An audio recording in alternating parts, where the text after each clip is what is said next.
तो हमने जैसा प्लान सोचा है एकदम वैसा ही होगा। मैं अभी बाहर जाके छुप के बैठूंगा, जैसे ही कोई आता है उसके ऊपर नजर रखूंगा। आप दोनों अंदर जगी रहना। ए फुसके, मैं क्या बोलती हूँ, क्या जरूरत है ऐसा करने की? श्रेया की दादी, अगर हमको जानना है कि कचरा कौन डाल रहा है तो ये करना ही पड़ेगा। अभिजीत, मुझे बहुत डर लग रहा है। शर्वरी, मेरी आंखों में देखो। आंखों में देखने की क्या जरूरत है, मुंह से बोलना। फिल्मी बन रहा है। तुम्हें मेरे ऊपर भरोसा है? हाँ। बस यही जानना था मुझे। कोई टेंशन मत लो, सब कुछ ठीक हो जाएगा। मैं अभी जाता हूँ बाहर। अपना ख्याल रखना। ए फुसके, ख्याल रखना अपना। आप भी अंदर अपना ख्याल रखिए।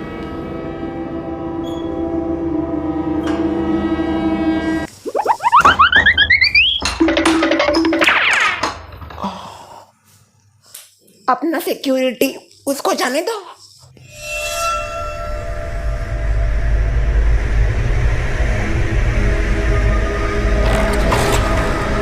सब कुछ ठीक तो हो जाएगा ना? ये देखो मिस ब्यूटीफुल, मैं तुमको डराना नहीं चाहती, पर पहली बात, इसका प्लान ही गलत है। क्यों? अब तुम ही सोचो, हमको ये पता नहीं है कि कचरा कौन डाल रहा है। हो सकता है वो कोई मामूली इंसान हो, या फिर कोई टोली हो, या फिर श्रेया की दादी, ऐसे वक्त पे प्लीज ऐसी बातें मत कीजिए। सॉरी, तुझको डराना नहीं चाहती थी मैं, पर मुझे डर लग रहा है।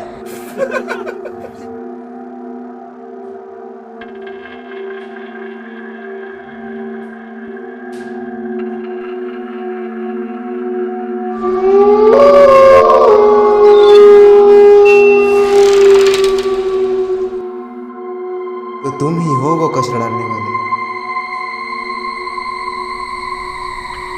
आज तुम बहुत बुरा फंसे हो।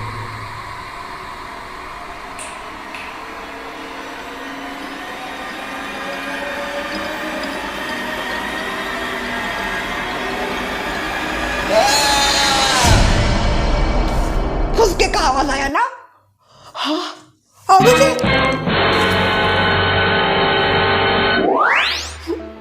शर्वरी जी शांत बैठिए, कुछ नहीं हुआ होगा अभिजीत को। जी आपके लिए पानी लाऊं? जी नहीं, पानी की जरूरत नहीं है मुझे। सारी गलती मेरी है, मैंने कचरे के ऊपर कुछ ज्यादा ही। शांत हो जाओ मिस ब्यूटीफुल, अपने आप को संभालो डियर। शर्वरी जी, अपनी ये दो प्यारी प्यारी आंखों से ये मोतियों जैसे आंसू मत टपकाइए। सोया डार्लिंग, यू ऑल्सो। पता नहीं वो अभी कहाँ पे होगा, किस हालत में होगा। शर्वरी, अपने आप को संभालो। अभी हम पुलिस में भी कंप्लेंट नहीं कर सकते क्योंकि 24 घंटे भी नहीं हुए। अरे अभिजीत है वो, हीरो, कुछ नहीं होगा उसको। काय का हीरो? जीरो है वो, जीरो। फुसका। हाँ फुसका। क्या नाम है फुसका? क्या श्रेया की दादी, माहौल क्या चल रहा है? आप कैसी बातें कर रही हो? क्या? उसका ये वाहियात कुछ प्लान था जो उसके ऊपर ही अभी ये हो गया। उसी की गलती है। क्या जरूरत थी ज्यादा शाना बनने की? क्या समझता है पता नहीं खुद को, मैं ये करूंगा, मैं वो करूंगा। लेके गए उठा के उसको। पर हमें उसकी तारीफ करनी चाहिए, उसने हिम्मत तो दिखाई। एकदम सही। सोसाइटी में कोई है जो हिम्मत करे? उसने कम से कम हिम्मत तो की। और शर्वरी, मुझे पूरा यकीन है कि वो सही सलामत वापस आएगा। चिंता मत कीजिए, आपकी शादी का ढोल बजेगा। शर्मिला। हाँ बोलिए चाचा जी। थोड़ी गर्मा गर्म चाय मिल सकती है क्या? क्या माहौल है चाचा जी, आप क्या मांग रहे हो? चाय पीने का वक्त है ये। आपको चाय चाहिए ना? मैं बना के देती हूँ आपको चाय, अभी देती हूँ। शर्वरी जी कंट्रोल। नहीं, इनको चाय चाहिए ना, मैं देती हूँ बना के। चाचा जी, मैं अभी आपको गर्मा गर्म चाय ला के देती हूँ। अरे मिस ब्यूटीफुल, सॉरी शर्वरी जी, लाती हूँ मैं आपको चाय। मेरे लिए नहीं, अभी के लिए रुक जाइए। आप में कोई मैनर्स है कि नहीं? बैठिए। तुझको अगर चाय वगैरह कुछ पीनी है ना, अपने घर में जाके पी।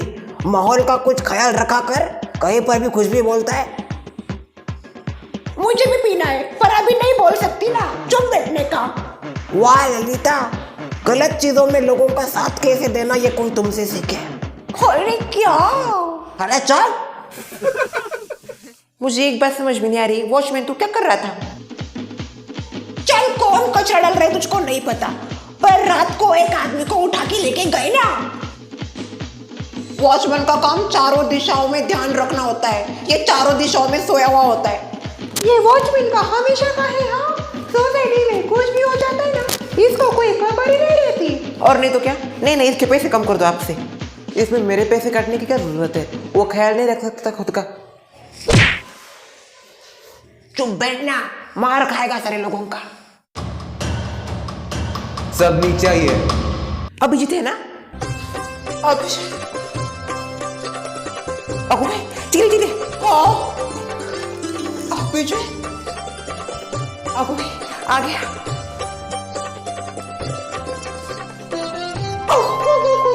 आ गया। मैंने कहा था ना शर्वरी जी, वो सही सलामत आएगा। आप जरा प्लीज पीछे होकर बात कीजिए। चले, चुपचाप यहीं पे खड़ा रहे, कोई जाने की जरूरत नहीं है। क्या लाया उसने हमारे लिए?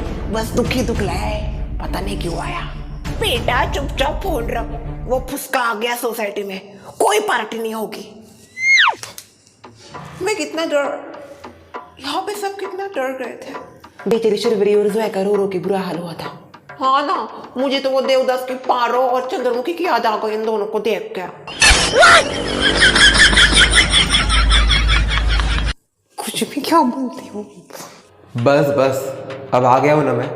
पर अभिजीत, तुम रात को गए कहाँ?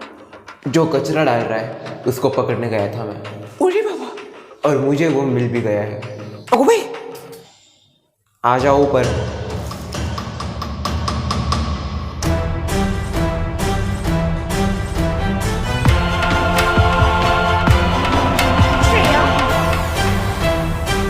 कल मुझे झूठ बोला ना, मेरे दोस्त के साथ जा रही हो पिकनिक के लिए।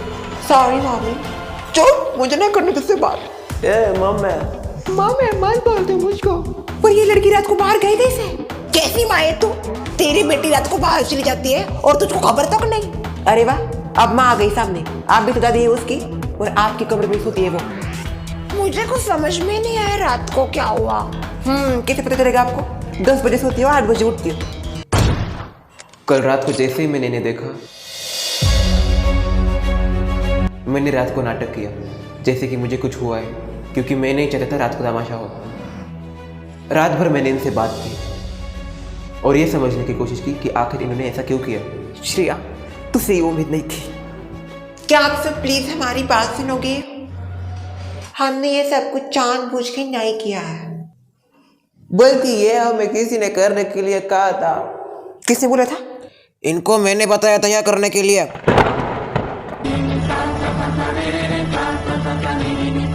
श्रेया के दादाजी, उसे मत बोल के। आपने ये किया? मुझे यकीन नहीं हो रहा। ए ललिता, नौटंकी बंद करो अपनी। क्यों किया श्रेया के दादाजी आपने ऐसा? आप सबकी वजह से इन्होंने ये किया है।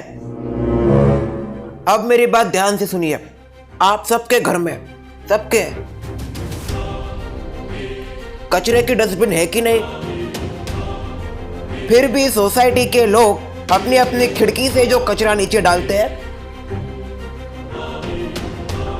तभी की बात कर रहा हूं मैं, सुन भाई तुम्हारी भी।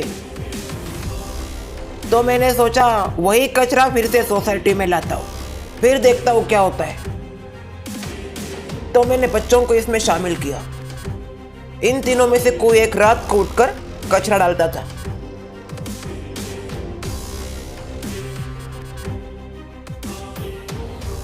मैंने सोचा मैं आपसे डायरेक्ट ऐसे बात करूं तो किसी के समझ में नहीं आएगा। जब खुद दर्द महसूस होता है तभी पता चलता है। क्यों शर्वरी जी? जी हाँ, बहुत दुख होता है।